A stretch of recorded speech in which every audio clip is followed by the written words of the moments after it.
फतेहपुर जनपद के ऐराया मशायक गांव में स्थित सर सैयद एकेडमी में आयोजित हुए अंबेडकर जयंती एवं ईद मिलन समारोह कार्यक्रम में बतौर मुख्य अतिथि स्वामी प्रसाद मौर्य, राष्ट्रीय अध्यक्ष, अपनी जनता पार्टी एवं पूर्व कैबिनेट मंत्री, उत्तर प्रदेश शासन तथा विशिष्ट अतिथि के रूप में बीडी नकवी, रिटायर्ड जज एवं पूर्व छात्र नेता अलीगढ़ मुस्लिम यूनिवर्सिटी एवं प्रहलाद सिंह, रिटायर्ड पीसीज, उपस्थित हुए। कार्यक्रम के आयोजक अबरार अहमद चीकू ने अतिथियों का स्वागत एवं सम्मान किया तथा कार्यक्रम का कुशल संचालन मशहूर शायर एवं कवि शिवशरण बंधु हथगामी ने किया। कार्यक्रम को विभिन्न वक्ताओं ने बाबा साहब की जीवनी पर प्रकाश डालते हुए वक्तव्य दिया। इस दौरान पत्रकारों की ओर से साइबर जर्नलिस्ट एसोसिएशन (सीजेए) के प्रदेश अध्यक्ष शहनशाह आबदी ने मुख्य अतिथियों का स्वागत कर देश एवं प्रदेश में पत्रकार सुरक्षा कानून का लागू किया जाना तथा मीडिया आयोग के गठन जैसे कानून की मांग का समर्थन मांगा, जिस पर अतिथियों ने पूर्ण सहयोग एवं समर्थन का आश्वासन दिया। वहीं मुख्य अतिथि स्वामी प्रसाद मौर्य ने अंबेडकर जयंती की मुबारकबाद देते हुए वर्तमान की सियासत पर बखान करना शुरू किया, साथ ही मुख्यमंत्री योगी आदित्यनाथ के इस्तीफे की मांग भी की। आइए सुने मंच से क्या कुछ कहा स्वामी प्रसाद मौर्य एवं अन्य ने तथा अंत में प्रेस कॉन्फ्रेंस को भी संबोधित किया। आज सर सैयद अकादमी ऐरावा के इस प्रांगण में आयोजित भारतीय संविधान निर्माता परम पूज्य बाबा साहब डॉक्टर अम्बेडकर की जयंती एवं ईद मिलन समारोह में कार्यक्रम की अध्यक्षता कर रहे हमारे बहुत ही सम्मानित जो पूर्व में न्यायाधीश रहे श्री बीडी नकवी साहब जी, हमारे बीच में उपस्थित भाई नसीम सिद्दीकी साहब, धीरज वाल्मीकि जी, महमूद अहमद सिद्दीकी, एक्स चेयरमैन खागा,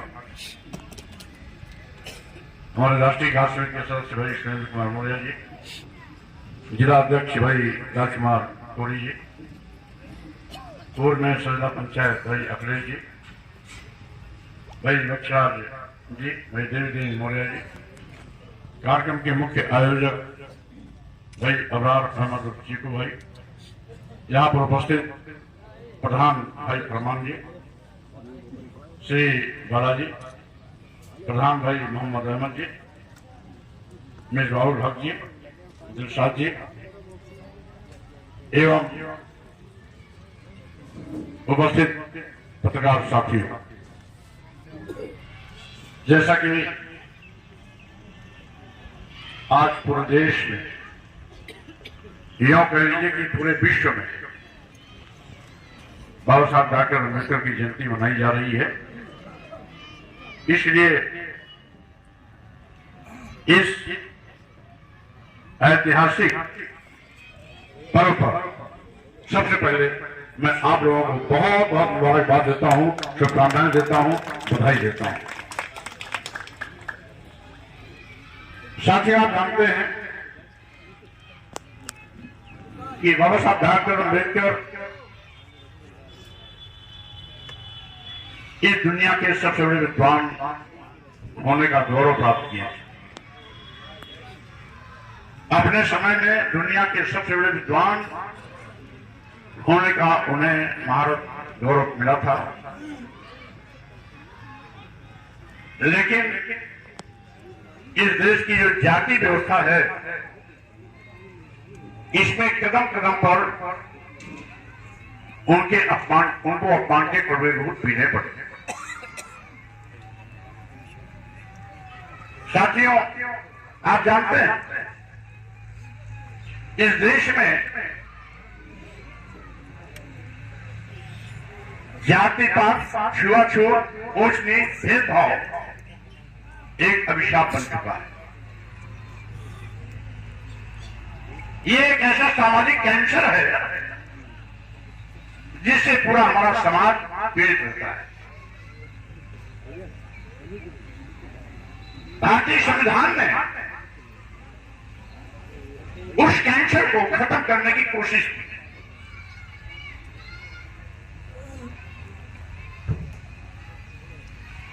जब बाबा साहब डॉक्टर अम्बेडकर के साथ में हमारे संविधान निर्माताओं ने भारतीय संविधान बनाया, तो देश में रहने वाले सभी धर्म, संप्रदाय, पंथ के लोगों को समान रूप से बराबर का सम्मान दिया और संविधान के अनुच्छेद 15 में स्पष्ट इस बात का उल्लेख भी किया कि धर्म, जाति, लिंग और जन्म स्थान के आधार पर किसी के साथ भेदभाव नहीं होगा। आज चिंता की बात यह है कि जो संविधान की कसम खा करके प्रधानमंत्री, मुख्यमंत्री जैसे संवैधानिक पदों पर बैठते हैं, संविधान के विपरीत आचरण करके इस देश के भाईचारे को खत्म करने की कोशिश करते हैं, जबकि हमारे देश की संस्कृति रही है हिंदू मुस्लिम सिख ईसाई बौद्ध जैन पारसी सब है आपस में भाई भाई। संविधान भी इस बात का इजाजत नहीं देता है, लेकिन सत्ता शीर्ष पर बैठे हुए लोग आज इस भाईचारे को खत्म कर रहे हैं, आपसी सौहार्द को खत्म कर रहे हैं, जो सभी धर्मों की एकता रही है उसको खंडित कर रहे हैं। मैं तो बचपन में खुद देखता था, जब हिंदुओं के यहाँ होली होती थी और दिवाली होती थी, तो मुस्लिम समाज के लोग जो गांव में रहते थे आते थे गुजिया खाते,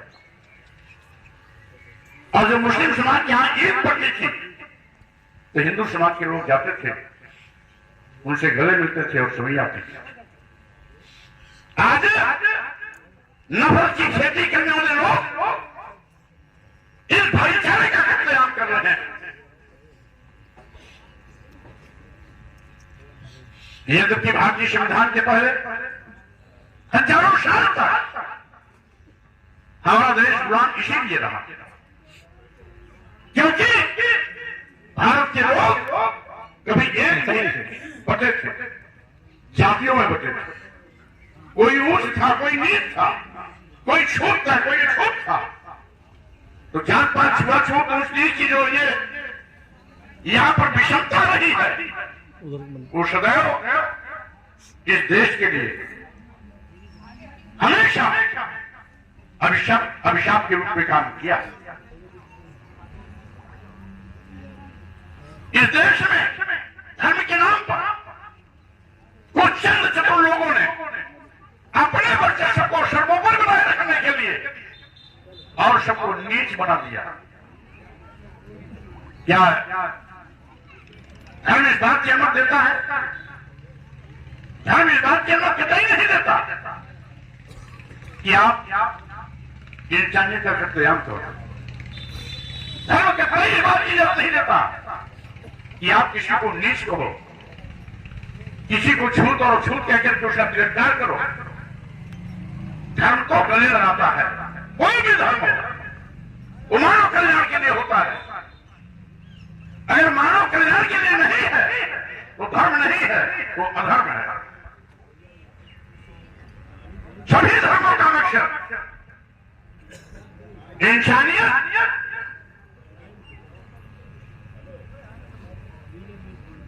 को मजबूत करना। इंसानियत का कत्लेआम धर्म नहीं होता, इंसानियत को बांटना धर्म नहीं होता। लेकिन आज सत्ता में बैठे हुए लोग, संविधान की कसम खाने वाले लोग, संविधान की व्यवस्था के विपरीत आचरण कर रहे हैं। ये इस देश के लिए दुर्भाग्य है। आज जानते हैं आखिर बाबा साहब डॉक्टर अम्बेडकर को बौद्ध धर्म क्यों ग्रहण करना पड़ा? इसलिए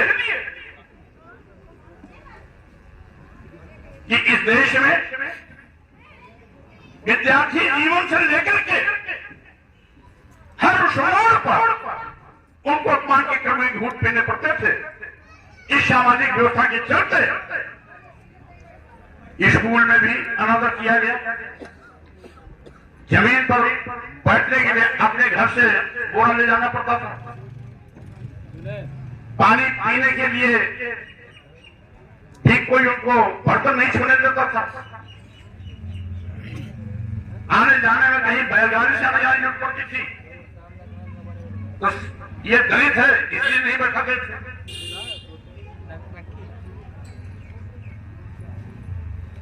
पूना लॉ कॉलेज में प्रोफेसर बन के आए तो छात्र कक्षा का बहिष्कार जिस कर दिया कि हम शेड्यूल कास्ट प्रोफेसर पढ़ेंगे नहीं। यही नहीं, हर मोड़ पर अगर उसकी गिनती कराएंगे तो बहुत समय लगेगा, क्योंकि आपको कानपुर भी कार्यक्रम में जाना है। और इसीलिए उन्होंने सोचा डॉक्टर अम्बेडकर जब दुनिया के सबसे बड़े विद्वान होने का गौरव प्राप्त करने के बाद भारत आते तो उसके बावजूद भी उनको कदम कदम पर अपमान के कड़वे घूट पीने पड़ते हैं। तब उन्होंने सोचा कि दुनिया का सबसे ज्यादा पढ़ा लिखा व्यक्ति होने के बावजूद भी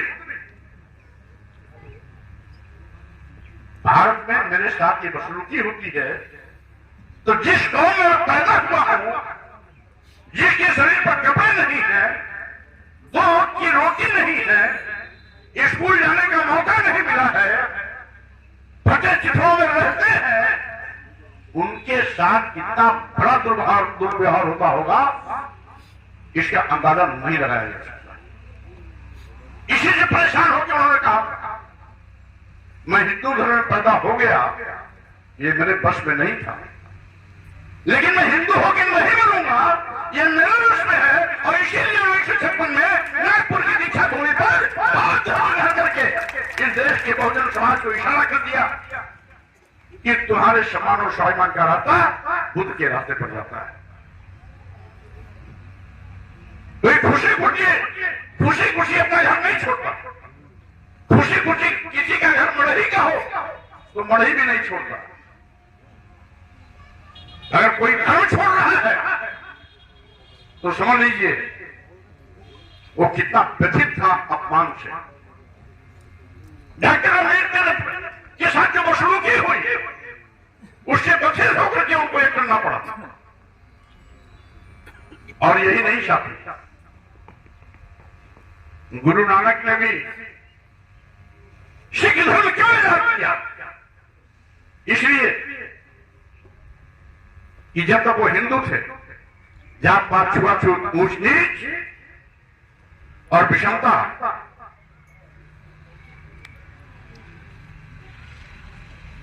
को उन्होंने भली भांति से देखा परखा, उन्होंने रास्ता बना दिया।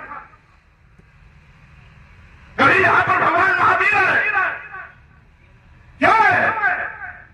इसीलिए जो कुरीतियां थी उसको सुधारने के लिए तथा अगर बुद्ध है राजपाट छोड़कर के है, क्यों है? इसीलिए है जात पात छुआछूत ऊंच नीच भेदभाव मूढ़क संवाद को बदलने के लिए। इस देश के तमाम सामाजिक परिवर्तन के महानायक संत कबीर, संत रविदास, गुरु नानक के साथ साथ सामाजिक परिवर्तन के महानायक ज्योतिबा फुले जी, सावित्रीबाई फुले जी, फातिमा शेख जी, छत्रपति शाहू जी महाराज, बाबा साहब डॉक्टर भीमराव अम्बेडकर, पेरियार रामस्वामी नायकर, नारायण गुरु,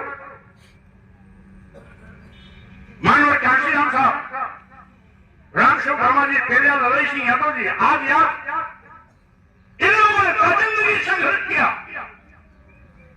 लोगों को न्याय दिलाने के लिए,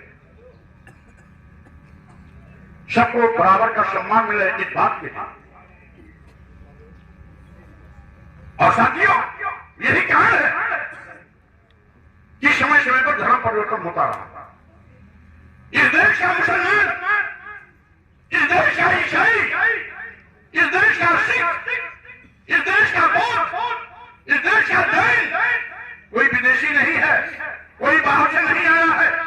इस सामाजिक व्यवस्था की कुरीतियों से परेशान होकर के सम्मान और स्वाभिमान की चाहत में कभी कोई इस्लाम धर्म कबूल कर लिया, मुसलमान हो गया, कोई ईसाई धर्म कबूल कर लिया, ईसाई हो गया, कोई बौद्ध बन गया, जैसे बाबा साहब डॉक्टर अम्बेडकर बौद्ध धर्म ग्रहण कर लिए, बौद्ध बन गए, कोई जैन बन गया और गुरु नानक डिस्ट्रिक्ट धर्म का हिसाब कर। ये सब जो यहाँ की व्यवस्था में कुरीतियां थी, इसीलिए समय समय पर लोगों ने अपना धर्म बदला। जैसे डॉक्टर अम्बेडकर ने बदला, वैसे ही हमारे इसी दलित आदिवासी पिछड़े समाज के लोगों ने कभी मुसलमान बन गए, इस्लाम धर्म कबूल किया। इसी दलित आदिवासी पिछड़े मुसलमान जिस प्रकार से मुसलमान बने, बौद्ध, बाबा साहब डॉक्टर अम्बेडकर बौद्ध बने, उसी प्रकार से कुछ भाई हमारे ईसाई बन गए। और यही नहीं साथियों, समतामूलक समाज लाने के लिए समय समय पर हमारे समाज में तमाम ऐसे महापुरुष पैदा हुए जिन्होंने समतामूलक समाज की स्थापना की बात की। और इसीलिए मैं कहना चाहता हूं,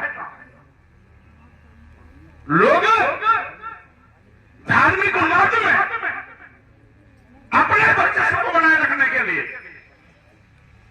पूरे देश को एक बार नहीं कई बार गुलाम बनाया। अगर ये भारत मजबूत होता तो हजारों साल तक भारत गुलामी झेला है, क्या गुलाम होता क्या? आज हिंदू मुसलमान लड़ा करके कहते हैं हिंदू खतरे में। लानत है सत्ता पर बैठे हुए लोगों को।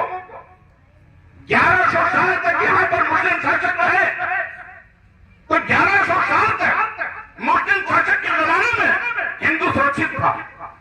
लेकिन आज हिंदू धर्म का सबसे बड़ा ठेकेदार मोदी योगी के रूप में जब प्रधानमंत्री बन गया है, तो हिंदू पर कर रहा है। आपको कुर्सी पर नहीं रहना चाहिए, छोड़ के भाग जाना चाहिए, क्योंकि आप देश में कानून राज नहीं बना पा रहे। आप कानून राज नहीं स्थापित कर पा रहे। अभी कल इलाहाबाद एक दलित समाज के व्यक्ति को दबंगों ने पीट पीट के मार डाला। इससे भी उनका मन नहीं भरा तो उसको तेल डाल करके जला दिया, उसकी लाश को जला दिया। मैं वहां भी 2 बार जाने वाला हूं। आएगी तो रोज ही हत्या करते हैं। क्या धर्म का उन्माद इस हद तक चला जाएगा कि आजादी के 75 साल बीत जाने के बाद भी इस देश का दलित हत्या का शिकार बनेगा, पिछड़े वर्ग के लोग हत्या का शिकार बनेंगे, आदिवासियों के सिर पर कोई खड़ा होकर पेशाब करेगा, दलितों के शरीर पर कोई मलमूत्र का लेप करके खुशी मनाएगा, पिछड़े के नौजवानों को गला काट करके बहादुर बनने की कोशिश करेगा, महिलाओं को बलात्कार का शिकार बनाया जाएगा। क्या यही आपका धर्म है? और आज इस लोकतंत्र को संविधान के दायरे में नहीं चलता है। संविधान सर्वोपरि। हिंदू, मुस्लिम, सिख, ईसाई, बौद्ध, जैन, पारसी सब अलग अलग धर्म के हो सकते हैं, पंथ के हो सकते हैं, सबका धर्म अलग हो सकता है, सबका दर्शन अलग हो सकता है, लेकिन संविधान सबका एक है। जो भी इस देश में रहता है उसे संविधान के दायरे में चलना पड़ेगा, रहना पड़ेगा, संविधान की मंशा के अनुरूप काम करना पड़ेगा। लेकिन सत्ता में बैठे हुए लोग और अपने को संविधान सुपर मानते हैं। अब यही कारण है संविधान की व्यवस्था के साथ खिलवाड़ किया जा रहा है। संविधान के अनुच्छेद 15(4), 16(4), अनुच्छेद 340 में इस देश के SC, ST, OBC को आरक्षण का क्या दिया गया। जब संविधान ने अधिकार दिया है तो मुख्यमंत्री प्रधानमंत्री को उसे खत्म करने की कहां से जरूरत पड़ गई। इसका मतलब है वो संविधान नहीं बदल पाए तो अब संविधान की दी गई व्यवस्था से छेड़छाड़ कर रहे हैं। संविधान नहीं बदल पाए इस हिसियात में संविधान की व्यवस्था के साथ छेड़छाड़ कर रहे हैं। सरकार चला नहीं पा रहे हैं। 27,000 स्कूल बंद हो गए। इस उत्तर प्रदेश में गांव की शिक्षा खत्म हो रही है। गांव के रहने वाले किसान, मजदूर, गरीब के बेटे बेटी उच्च शिक्षा नहीं ले पाएंगे क्योंकि शिक्षा महंगी की जा रही है। गांव की शिक्षा खत्म हो रही है। 27,000 स्कूल माननीय मुख्यमंत्री 3 महीने पहले बंद कर दिया। और जो स्कूल लाखों की संख्या में है भी उसमें टीचर नहीं है। कभी कभी एक टीचर को 3 स्कूल का ताला खोलना पड़ता है। इसी स्कूल में टीचर है भी, एक उसके साथ शिक्षा मित्र है, तो शिक्षा विभाग के अलावा 31 अन्य विभागों के एडिशनल काम की खानापूर्ति को करनी होती है। कैसे पढ़ाएगा भाई? एक तो त्रिकोण लोग की, दूसरे नीम चढ़ी। एक तो स्कूल में अध्यापक नहीं और है भी एक, तो उनसे 31 एडिशनल काम आप लेते हैं। आज इस हद तक जो है दुराग्रहपूर्ण सरकार काम कर रही है। अभी उदाहरण देता हूं, इसी हफ्ते, पिछले हफ्ते के मामला BHU में एक शेड्यूल कास्ट का लड़का 7 बार नेट लगातार पास किया। PhD टेस्ट एग्जाम में सेकंड टॉपर लड़का PhD में एडमिशन लेने गया तो प्रोफेसर उसको ये कह के वापस कर दिए, जाओ जूता में पॉलिश करो, तुम PhD करके क्या करो। उसी विश्वविद्यालय में पिछले सत्र में जिस मामले को मैंने हाउस में भी उठाया था, IIM के पोस्ट ग्रेजुएशन में 8 सीटें थी जैसा 8 में टेस्ट में 8 लड़कों को सिलेक्ट किया गया। 5वें नंबर पर एक बैकवर्ड का लड़का था, प्रजापति समाज का। 5वें के पहले 4 का एडमिशन ले लिया, 5वें के बाद भी 3 का एडमिशन ले लिया। 5वें नंबर पर जहां प्रजापति था उस नाम के आगे लिख दिया नॉट फाउंड सुटेबल। क्या भेदभाव नहीं है? क्या जाति के आधार भेदभाव नहीं है? गोरखपुर विश्वविद्यालय में 117 प्रोफेसर की जगह निकली। 117 प्रोफेसर में सब मुख्यमंत्री की बिरादरी के और आरएसएस के लोग हो गए। 117 में से 113 पर केवल 4 पद पर अन्य लोग हुए। एक पर शेड्यूल कास्ट, एक पर बैकवर्ड, एक पर शेड्यूल ट्राइब्स और एक पर मुस्लिम। यानी 117 में से 13 सामान्य वर्ग के लोग और 4 पद पर, एक पर SC, ST, OBC और एक पर माइनॉरिटी। अंधा बाटे रेव अपन कर दे।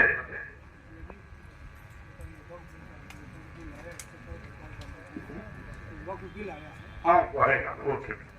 तो इस तरीके से आज जब मन में जहर है तो काम में भी जहर दिखाई पड़ता है। ये सोच ऐसी है और इसी सोच के नाते, गंदी सोच के नाते इसे धर्म में चौथा पायदान जिसको कहा गया शूद्र, जिसमें शिव का बैकवर्ड आते हैं, इन्हीं लोगों ने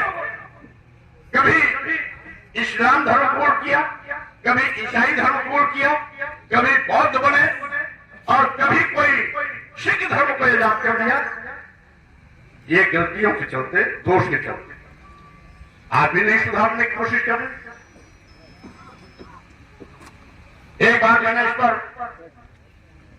कड़ा प्रहार किया तो मोहन भागवत जी आरएसएस के प्रमुख को भी कहना पड़ा कि वह और जाति भगवान ने नहीं बनाई, स्वीकार उन्होंने।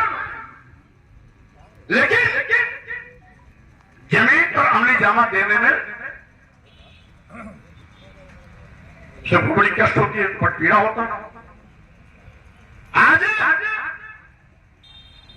इस भारत को विश्व गुरु बनाने का सपना दिखाने वाले लोग इस देश को बेच रहे हैं, जबकि सरकार निजी क्षेत्रों का राष्ट्रीयकरण करती है।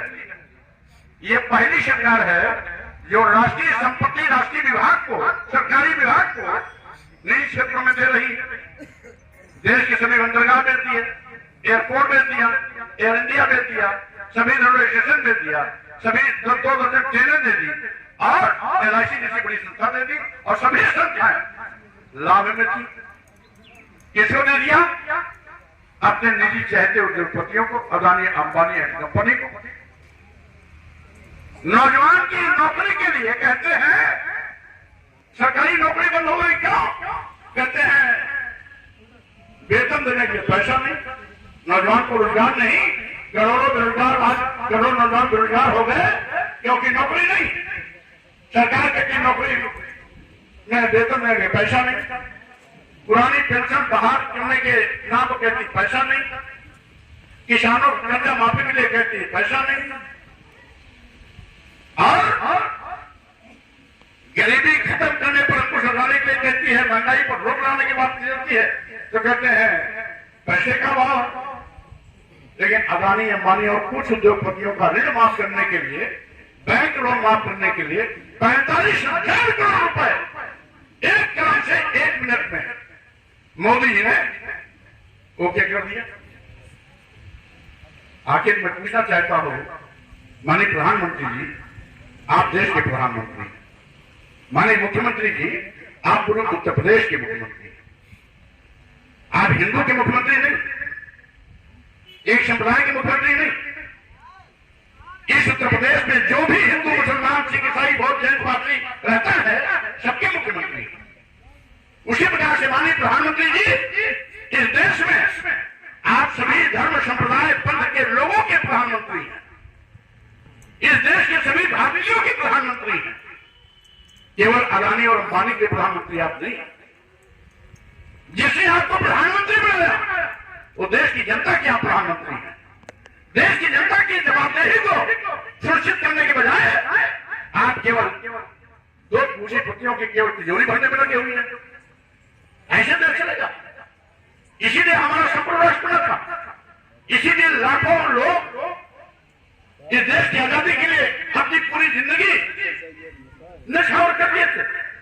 इसीलिए लाखों लोग शहीद हुए, जेल में गए, दुख झेला। अंग्रेजों से लड़ने के लिए लोगों ने क्या क्या मुसीबत नहीं झेली। क्या इसीलिए कि आने वाले दिनों में भारत कमजोर होगा, आपस में लोग लड़ेंगे, हिंदू मुस्लिम करेंगे। अरे भाई, देश की आजादी के लिए सभी ने लड़ाइयां लड़ी। आजादी के फंदे को नौजवानी में अगर हंसते हंसते छुआ सरदार भगत सिंह, राम प्रसाद मिश्र, रोशन सिंह, तो उनके साथ में अशफाकुल्लाह खां भी खड़े। इसलिए आज इस देश को बर्बाद मत करो, देश में समाज को मत बांटो, भारतीय संविधान के साथ खिलवाड़ मत करो। साथियों, सावधान रहने की भी आवश्यकता है। आज मुख्यमंत्री के पास लोगों को रोजगार देने की चिंता नहीं, महंगाई गरीबी की तो चिंता नहीं, किसानों को सरकारी वोट देने की चिंता नहीं, छुट्टा जानवर किसान की फसल चल के चौपड़ कर रहे हैं, इस पर रोकथाम की चिंता नहीं। उनको चिंता क्या है? फरमान जारी करते हैं हर मंदिरों में, हर स्थानों पर रामचरितमानस का पाठ कराओ, सुंदरकांड का पाठ कराओ, कीर्तन कराओ, भजन कराओ। और क्या कहते हैं, सड़क पे कोई नमाज पढ़ेगा तो उसके खिलाफ कार्रवाई हो, ताजिया छोटा बनाओ। ये मुख्यमंत्री का काम है, इसके लिए धर्माचार्य है। हिंदू को क्या करना है, धर्माचार्य फरमानदारी करेंगे। मुस्लिम को क्या करना है, उनके मौलाना फतवादारी करेंगे।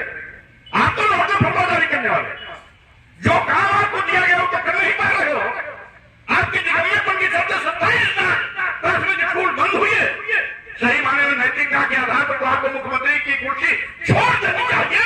जो गांव की पूरी शिक्षा को चौपट कर रहा हो उसको मुख्यमंत्री बने रहने कोई अधिकार नहीं। और इसी तरीके से माननीय प्रधानमंत्री क्या कर रहे हैं, संविधान कहता है सभी धर्म बराबर हैं, समान रूप से उनको सम्मान दिया जाएगा। धर्म, जाति, लिंग, जन्मस्थान के आधार पर भेदभाव नहीं होगा। अब ये क्या कर रहे हैं, एक दूसरों के धर्म में हस्तक्षेप कर रहे हैं। वक्फ बोर्ड की जमीन पर इनकी नजर क्यों है,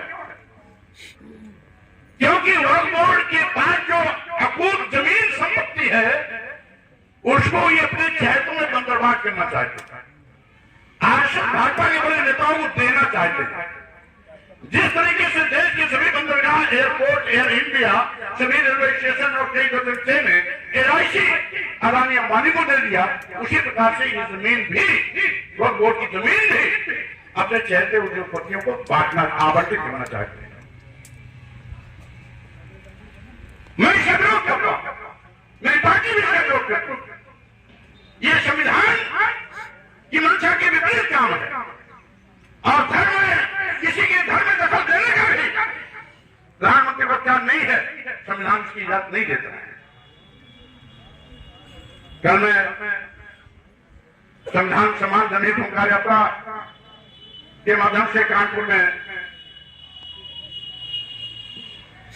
निकला हुआ था। कानपुर में महाराज विधानसभा में देखा एक जगह हजारों एकड़ जमीन में बाउंड्री बनी हुई थी। मैं कई किलोमीटर तक देखता चला गया कि किसी बाउंड्री में अंदर मुल्क के गेट पर उसमें लिखा था अदानी आर्ट्स फैक्ट्री। मुख्यमंत्री ने आर्ट फैक्ट्री सरकार को बनानी चाहिए, वो भी दे रहे हैं अदानी को। अभी तो केवल बाउंड्री बन रही है। आखिर अदानी और अंबानी को आप कितना देंगे, कोई सीमा है या पूरे देश को इकट्ठा कर देंगे? साथियों, आज संविधान की धज्जियां उड़ाई जाए।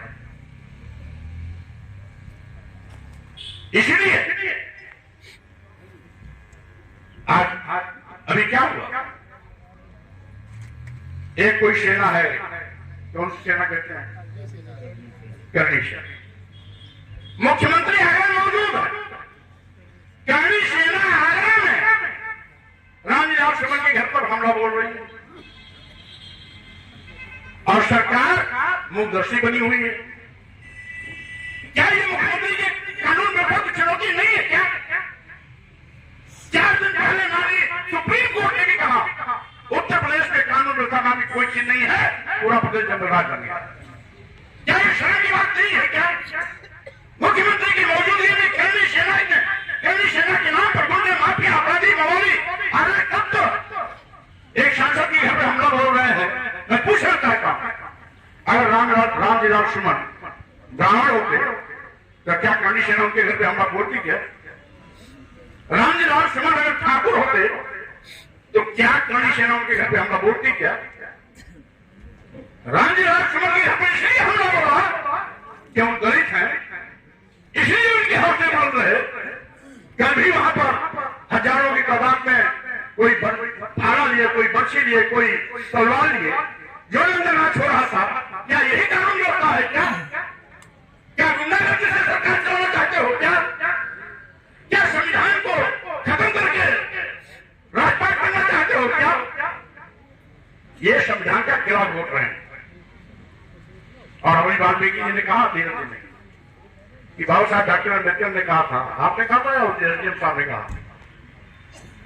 बाबा साहब ने कहा था मेरे मरने के बाद, अरे बहुजन समाज के लोग मेरे मरने के बाद ये मत सोच लेना कि मैं मर गया, क्योंकि मैंने इस देश को भारतीय संविधान दिया है।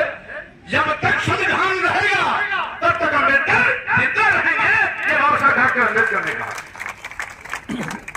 अब संविधान नहीं बदल पाए तो अब संविधान की धज्जियां उड़ाने में लगे हुए हैं। इसीलिए साथियों, आज बाबा साहब डॉक्टर अम्बेडकर की जयंती के अवसर पर मैं ऐसे महापुरुष को, जिसने तमाम जाति अपमान के कड़वे घूंट पीने के बाद भी संविधान में एक भी शब्द बदले की भावना से नहीं लिखी, सभी धर्म संप्रदाय जाति पंथ के लोगों का सम्मान करते हुए समान रूप से सबके सम्मान का ख्याल रखा। ये बाबा साहब डॉक्टर अम्बेडकर की महानता भी है, उदारता भी। ऐसे महापुरुष जो इस देश के लिए ऐसा ऐतिहासिक संविधान दिया जो दुनिया में किसी भी संविधान से एक अपना अलग स्थान रखता है। सरकार को भी मेरा अनुरोध है, देश में अमन चैन कानून भाईचारे का समाज अगर चाहते हैं तो संविधान के बताए रास्ते पर चलना होगा। और इसीलिए मैं आप सबसे भी कहता हूं कि आप लोग भी, संविधान हमारे देश का सबसे बड़ा ग्रंथ है। मुसलमान के लिए कुरान हो सकता है, सिखों के लिए गुरु हो सकती है, बौद्धों के लिए त्रिपिटक हो सकता है, हिंदू धर्म के लिए वेद पुराण हो सकते हैं, लेकिन हिंदू, बौद्ध, जैन, पारसी, सिख, ईसाई, पारसी, सबके लिए अगर एक धर्म ग्रंथ है वो संविधान है, वो संविधान है। संविधान सबके लिए समान है, बराबर है, और सभी को जो जिस भी धर्म को मानता है अपने धर्म को अपने तौर तरीके से बनाने की उसे पूरी छूट देता है ये संविधान। इसीलिए साथियों,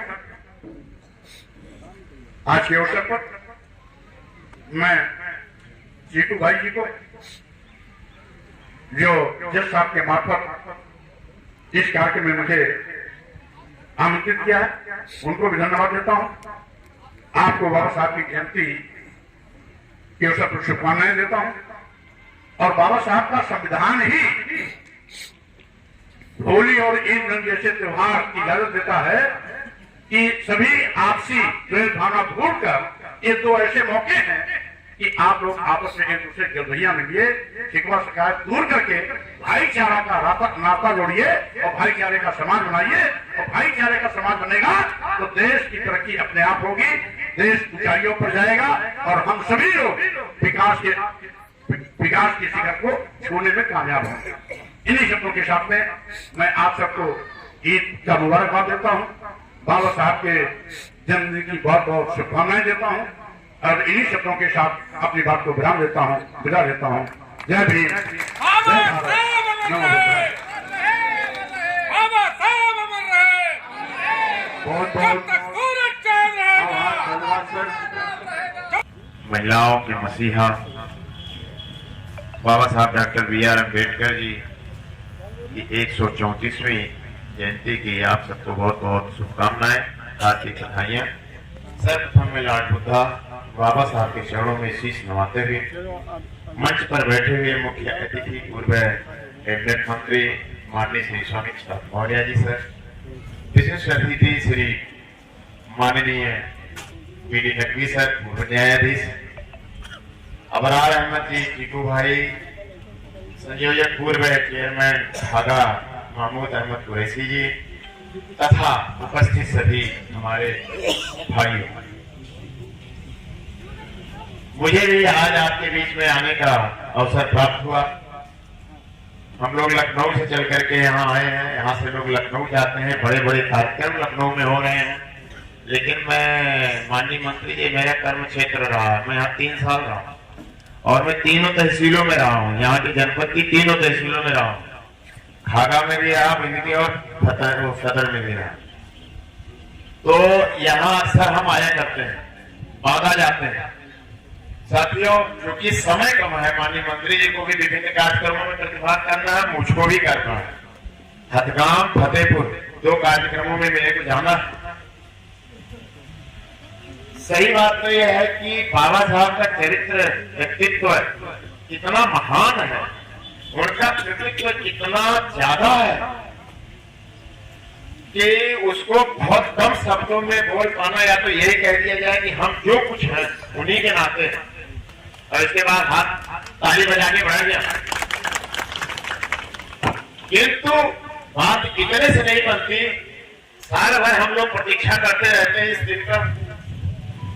और ये बात तो सही है, छात्र जीवन से ही लेकर के आप लोगों ने मेरे को देखा होगा 3 साल यहाँ, जो भी कोई मेरा, चाहे मैं नौकरी में रहा हूं, बैंक की चाहे प्रशासन की, यह दिन मेरे लिए व्यक्तिगत तौर पर सबसे बड़े त्योहार के रूप में मनाता हूं। आप लोगों को भी मनाना चाहिए। ये मैसेज देने आता था, मैं एसडीएम के रूप में भी आपके बीच में मैसेज देने आता था कि इस दिन आप अच्छे कपड़े पहनिए, अच्छे खाना खाइए, अच्छे अपने बच्चों को बताइए कि आज वो मसीहा पैदा हुआ था, आज वो महामानव इस धरती पे पैदा हुआ था, जिस व्यक्ति ने इस देश के भूमंडल को, इस देश के नए पारंपरिक चरित्र को बदल दिया। ये वीरों की धरती है।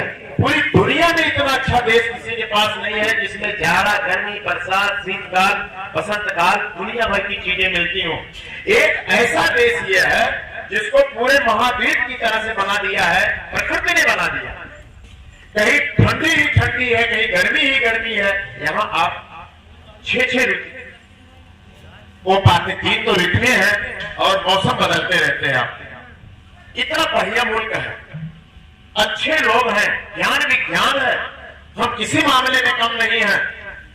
लेकिन इतिहास अगर आप देखोगे तो हजारों साल गुलाम रहे, और उस गुलामी का परिणाम यह हुआ कि हमारी महिलाएं, जो आधी आबादी है, उन महिलाएं जो कहते हैं हमारी माताएं, हमारी बहनें, हम उनकी, वो हमारी माँ है, वो हमारी बहन है, वो हमारी पत्नी है, वो हमारी पुत्री है, सब कुछ तो वही है।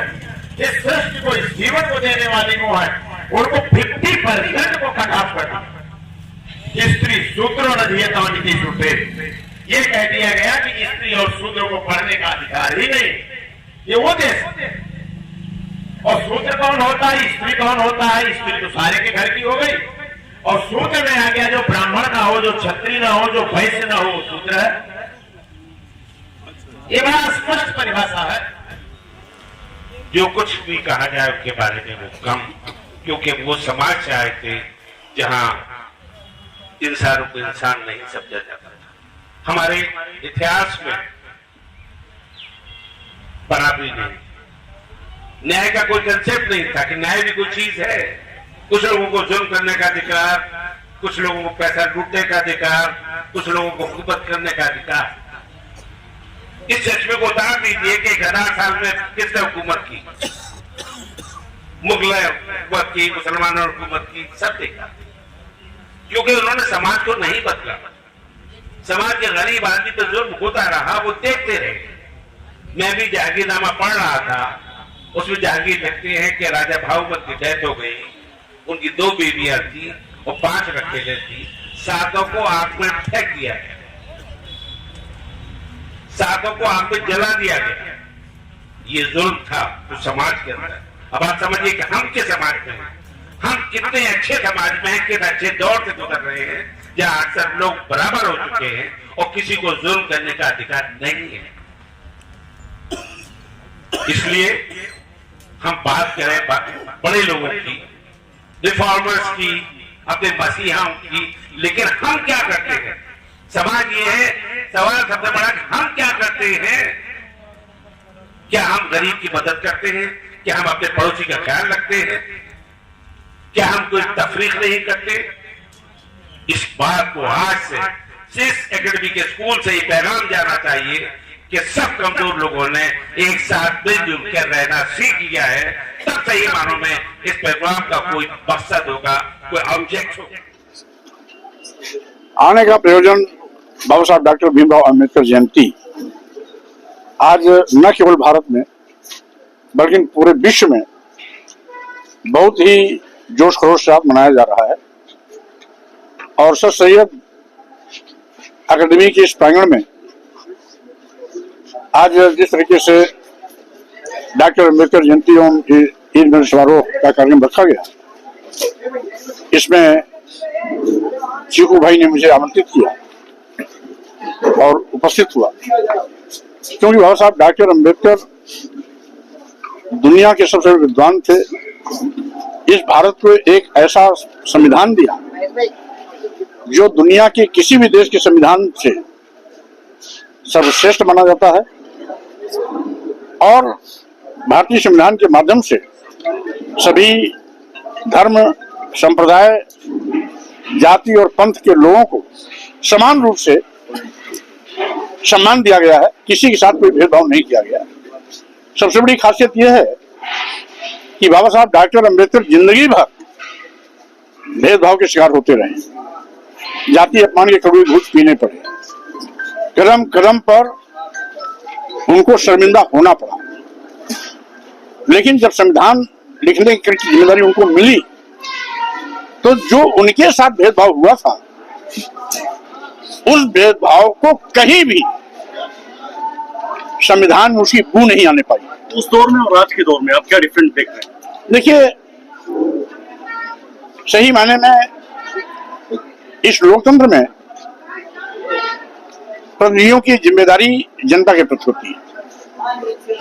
आज जो प्रतिनिधि हैं और उनके मुखिया हैं, मुख्यमंत्री, प्रधानमंत्री, अपनी जवाबदेही जनता के प्रति सुनिश्चित न करके चंद थैलीशाहों को खुश करने में लगे हुए हैं, जिसके कारण पूरा देश अराजकता का शिकार बन गया। करोड़ों नौजवान बेरोजगार हो गए, सरकारी नौकरियां की भर्ती बंद हो गई, महंगाई आसमान पर है, गरीबी इस हद तक बढ़ी कि 80 करोड़ लोगों की जिंदगी 5 किलो 10 किलो चावल पे आके अटक गई। वो आगे का सपना ही नहीं देख सकते। किसान 3 साल से धरना पर बैठा हुआ है, लाभकारी मूल्य देना तो दूर, न्यूनतम समर्थन मूल्य की घोषणा भी नहीं हुई। छुट्टा जानवर किसानों के फल करके अलग चौपट कर रहे हैं, कोई पुरस्कार नहीं, सरकार कोई ध्यान नहीं देती। और सही माने में कल्याणकारी सरकार हमेशा निजी क्षेत्रों का राष्ट्रीयकरण करती थी, जिससे रोजगार के नए अवसर मिलते थे, नौजवानों को रोजगार मिलता था। अब ये पहली सरकार है जो राष्ट्रीय विभागों, राष्ट्रीय संपत्तियों को निजी हाथों में दे रही है। देश के सभी बंदरगाह, एयरपोर्ट, एयर इंडिया, सभी रेलवे स्टेशन, कई दर्जन ट्रेनें LIC को निजी हाथों में दिया, जबकि ये सभी संस्थान लाभ में चल रहे थे। तो स्वाभाविक रूप से जनता की जवाबदेही से कतराने वाली सरकार आज यदि मेहरबान है, तो अदानी, अंबानी जैसे कुछ उद्योगपतियों पर, उसके अलावा किसी को देखना नहीं चाहिए। सर 2027 में क्या स्ट्रेटजी रहेगी? आप अलग लड़ेंगे, समाजवादी पार्टी साथ लड़ेंगे? क्योंकि 27 क्रूशल आज सत्ता में बैठे हुए लोग देश की जनता को धोखा दे रहे हैं, इसलिए इस धोखेबाज सरकार को सत्ता में रहने का कोई अधिकार नहीं है। 2027 में उत्तर प्रदेश में हमारा मुख्य लक्ष्य होगा भाजपा को सत्ता से बाहर करना, और इसकी तैयारी हम अभी से प्रारंभ कर दिए हैं। पूरे उत्तर प्रदेश में हम अपनी तैयारी सुनिश्चित कर रहे हैं। लेकिन अगर भाजपा को हटाने के लिए किसी से हाथ भी मिलाने की आवश्यकता पड़ेगी तो हम लाइक माइंडेड लोगों को प्राथमिकता दे करके उनसे हाथ भी मिलाने में कोई हिचक नहीं करेंगे। समाजवादी पार्टी से क्या हाथ मिलाएगी आपकी पार्टी? पहली बात तो समाजवादी पार्टी के नेता खुद कंफ्यूज हैं। आज देश में बेरोजगारी, गरीबी, महंगाई, किसान समस्या और महंगी शिक्षा, अस्पतालों में दवा का नजर होना, दलितों, पिछड़ों, अल्पसंख्यकों, मुस्लिम समाज पर बेतहाशा आपराधिक घटनाओं का बढ़ना, जुर्म जातीय अत्याचार होना, आए गए दिन किसी न किसी महिला को बलात्कार शिकार बनाया जाना, आए गए दिन किसी न किसी दलित या पिछड़े नौजवान की हत्या होना आम घटना हो गई है। सरकार इन सभी जिम्मेदारियों की अनदेखी कर रही है, इसलिए इसको सत्ता में अब रहने का कोई अधिकार नहीं रह गया है। हमारी कोशिश होगी कि हम जो लाइक माइंडेड है, क्योंकि अखिलेश जी की वैचारिकी भाजपा से मिलती है, वैचारिका कट्टर हिंदुत्व की लड़ाई लड़ती है तो अखिलेश जी साफ हिंदू की लड़ाई लड़ते हैं। इन तमाम समस्याओं के खिलाफ अखिलेश जी कभी बोलते नहीं, कभी लड़ते नहीं, सड़कों पर कभी आते नहीं। बड़ी बात कही है सर कि भारतीय जनता पार्टी से मिलते जुलते विचार। स्वाभाविक रूप से जो मुद्दा मुख्यमंत्री योगी जी का है, मोदी जी का है, वही मुद्दा अखिलेश जी का है। जब हमने तो चुनाव में देखा, असेंबली के चुनाव में, ये जो मोदी जी, योगी जी चुनाव प्रचार करने के बाद काशी विश्वनाथ दर्शन करने जाते तो अखिलेश जी भी जाते थे, अयोध्या में रामलाल दर्शन करने जाते तो अखिलेश भी चले जाते थे। तो भाजपा के मुद्दे पर, अगर भाजपा के पिच पर आप खेलेंगे, भाजपा के मुद्दे पर आप चुनाव लड़ेंगे तो भाजपा को आप कभी शिकस्त नहीं दे पाएंगे। अखिलेश यादव जी यही गलती कर रहे हैं, यही कारण है कि जीतने की पोजीशन आने के बावजूद भी हार को मुंह देखना पड़ता है, क्योंकि वो भाजपा के पिच पे खेलते हैं जिसमें भाजपा बाजी मान ली जाती है। तो ऐसी स्थिति में जनता को क्या करना चाहिए आंदोलन के लिए, या कोई भी ऐसी चीज आप कहना चाहिए? अब स्वाभाविक रूप से ऐसी परिस्थितियों में जनता आज पीड़ित है, अपने को ठगा हुआ महसूस कर रही है। मैं संविधान सम्मान जनहित हुंकार यात्रा के माध्यम से प्रदेश भ्रमण पर निकला हूं। 3 चरणों की यात्रा भी मैंने कल कानपुर में पूरी की है। जाने पर जो रुझान जनता का मिल रहा है, उससे लगता है कि जनता इस सरकार से मुक्ति चाहती है। फतेहपुर में हाल ही में ट्रिपल मर्डर कांड हुआ, शिकायत आए, क्या स्वामी प्रसाद मौर्य भी वहां पहुंच के ढांढस बनाने का काम करेंगे? बहरहाल अभी तक 2 दर्जन से ज्यादा जिलों में घटना स्थल में जा चुका हूं। जहां मैं नहीं पहुंच पाया वहां मेरा प्रतिनिधिमंडल गया है। अभी हमें इलाहाबाद की घटना का पता लगी, मैं इलाहाबाद भी जाने की तैयारी कर रहा हूं। और जहां भी इस प्रकार से जनजातीय अत्याचार, शोषण चरम पर है, वहां मैं पहुंच करके सरकार को कटघरे में खड़े करने की कोशिश करूंगा। अमेंडमेंट बिल पे आपका क्या है? ये भाजपा की लूट की रणनीति के तहत संशोधन बिल लाया गया है। भाजपा वक्फ बोर्ड की जमीन पर उसकी काली नजर है। इस जमीन को हथियाने, बंदरबाट करने, अपने चहेते उद्योगपतियों को आवंटित करने की उसकी सोच है।